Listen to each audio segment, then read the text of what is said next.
Bom dia, boa tarde, boa noite. Sejam bem-vindos à aula de hoje, que é sobre macroeconomia das economias abertas. A gente vem para demanda e oferta agregada. O que é uma economia aberta? A economia aberta, ela é um sistema econômico no qual um país interage comercialmente com outras nações, que ele permite a troca de bens, serviços e capitais através de suas fronteiras. Esse modelo, diferente da economia fechada, ele trabalha com essa relação e intercâmbio com o exterior. A macroeconomia das economias abertas estuda o comportamento agregado de uma economia e a forma como ela interage com outras economias através do comércio internacional, fluxo de capital e taxas de câmbio. Dentro desse contexto, a demanda e a oferta agregada são duas ferramentas fundamentais que os economistas usam para entender como as políticas econômicas e os eventos externos afetam o produto, o emprego, a inflação e o balanço de pagamentos no país, que é o que a gente vai explicar hoje nessa aula. Demanda e oferta agregada. A demanda ela é o total de bens e serviços que todos os agentes econômicos, famílias, empresas, governo e setor externo estão dispostos a comprar em um determinado período a um dado nível de preços. Dentro de uma economia aberta, que realiza trocas comerciais com outros países, a demanda agregada ela também inclui o impacto das exportações e das importações, a demanda agregada em economias abertas ela é influenciada não apenas pelos fatores internos, como consumo e investimento, mas também pelos fatores externos, como o comércio internacional e as taxas de câmbio. O modelo de demanda agregada ele é expresso pela seguinte forma: AD igual a C mais I mais G mais NX, sendo C o consumo, que seria o gasto das famílias em bens e serviços, como alimentação, vestuário, lazer e transporte. E o consumo ele é influenciado diretamente pela renda das famílias, a confiança no futuro e as políticas fiscais estabelecidas pelo governo, como a redução de impostos. O I, de investimentos, refere-se ao gasto das empresas em bens de capital, como máquinas, construções de fábricas e tecnologia, e os investimentos eles aumentam a capacidade produtiva da economia, sendo fortemente influenciados pela taxa de juros. G, de gastos do governo. Ele inclui as despesas do governo em infraestrutura, educação, saúde e segurança. Em momentos de crise, o aumento dos gastos públicos pode estimular a economia. E NX, que seria importações líquidas, exportações líquidas, na verdade. O X de exportações, representando os bens e serviços vendidos para outros países. As exportações elas geram entrada de divisas e aumentam a demanda agregada. E o N de importações são os bens e serviços comprados de outros países.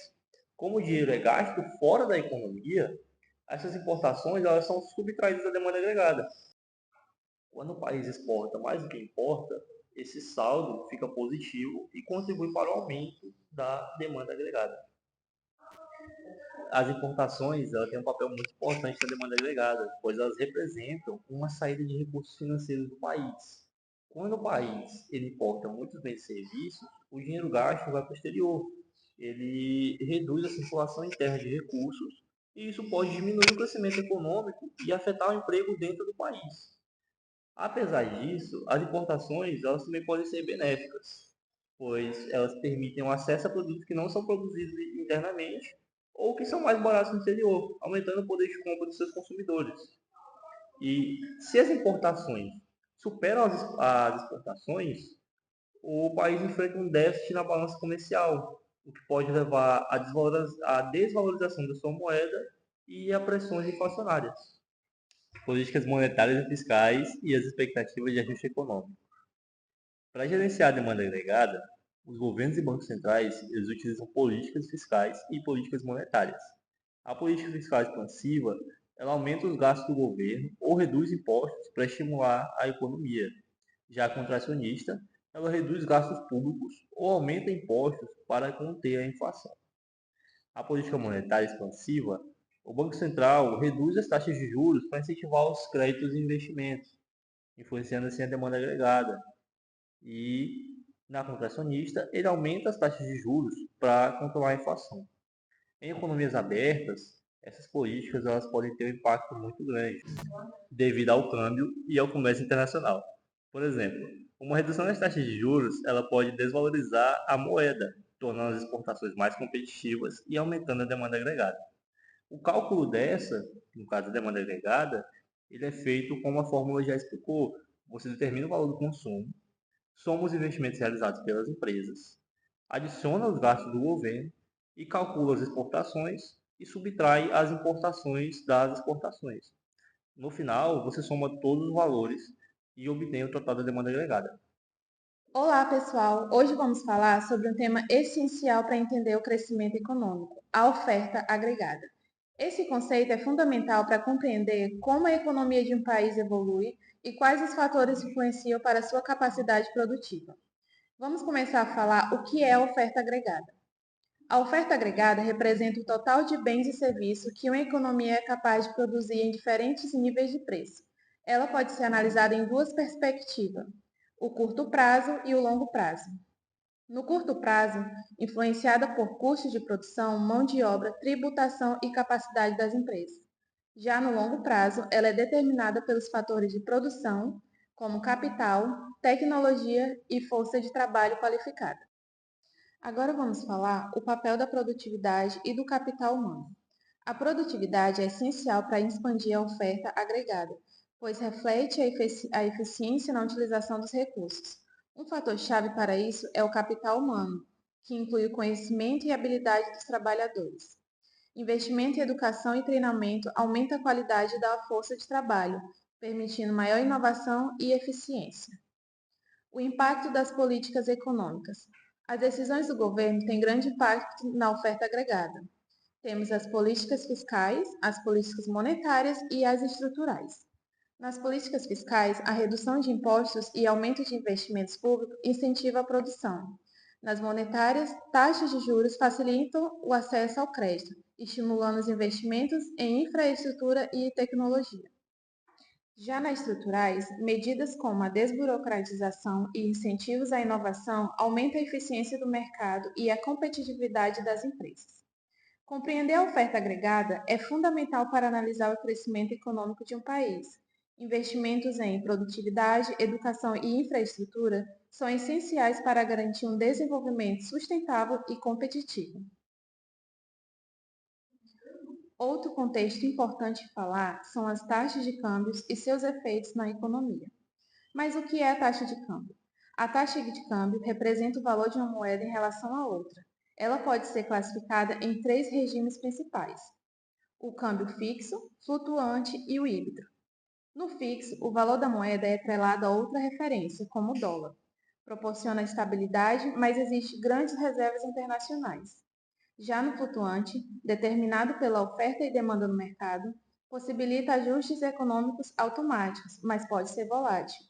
No híbrido, mistura de dois anteriores com intervenções pontuais do governo para controlar oscilações. Mas quais impactos na taxa de câmbio nós temos? A variação cambial afeta diretamente a exportações e importações. Temos a moeda desvalorizada e a moeda valorizada. A moeda desvalorizada, as exportações se tornam mais competitivas, mais importações ficam mais caras, podendo gerar inflação. Moeda desvalorizada favorece importações e consumidores, mas prejudica exportadores. A taxa de câmbio também influencia a inflação e a confiança dos investidores. Países com histórico de instabilidade, como a Venezuela e a Turquia, enfrentam crises cambiais que geram alta inflação. Qual o papel do balanço de pagamentos? O balanço de pagamento registra as transações econômicas de um país com o exterior e é dividido em conta corrente, financeira e conta de capital. A conta corrente são os comércios de bens, serviços e renda, a conta financeira é os investimentos e empréstimos e a conta capital são as transferências de recursos. Os déficits persistentes podem levar às crises de liquidez, obrigando países a ajustar as políticas econômicas. A economia de um país é influenciada pela interação entre a oferta e a demanda agregada. O que seria a demanda agregada?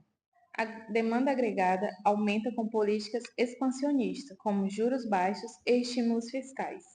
A oferta agregada, afetada por custos de produção, tecnologia e reformas estruturais. Casos históricos, como a crise de 2015 no Brasil, mostram como esses fatores se relacionam. A desvalorização cambial favoreceu exportações, mas com problemas internos limitaram o crescimento econômico. A taxa de câmbio não é apenas um número, ela reflete decisões políticas, força de mercado e a confiança internacional. Seu equilíbrio é essencial para uma economia estável e competitiva.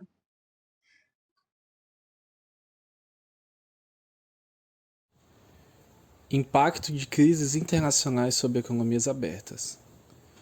As economias abertas são altamente suscetíveis a choques externos, como crises financeiras e políticas.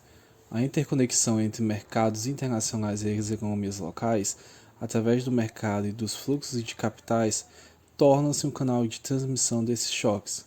Exemplos notáveis incluem a crise financeira de 2008, que foi a crise global que gerou uma repercussão em várias economias, afetando diretamente as economias abertas através da retratação no comércio internacional e volatilidade dos mercados financeiros. E também a crise da dívida soberana da zona do euro, que os efeitos dessa crise atingiram principalmente economias dependentes do comércio como a Europa, afetando o crescimento econômico e a confiança de mercado.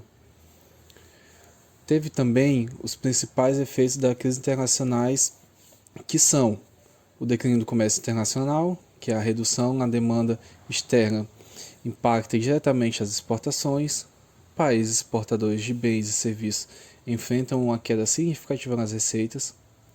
A volatilidade nos mercados financeiros, que são a estabilidade financeira global, ela pode levar à desvalorização das moedas locais e aumentar a aversão ao risco, afetando negativamente os fluxos de capitais, como investimentos estrangeiros diretos e empréstimos internacionais, e também o aumento da instabilidade econômica, que nada mais é do que as crises globais, podendo provocar recessões em várias partes do mundo, afetando negativamente a confiança de investidores e consumidores, o que impacta a economia interna dos países.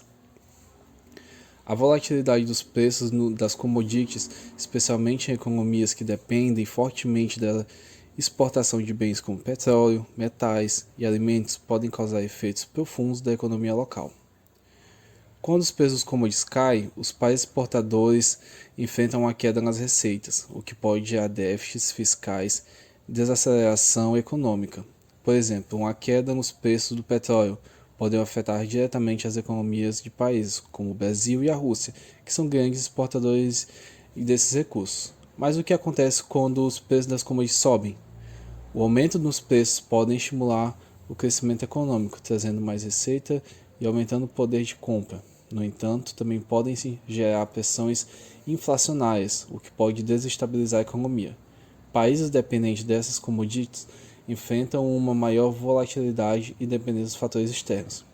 Além disso, os fluxos de capitais são altamente sensíveis a alterações nas condições econômicas globais e na percepção de risco.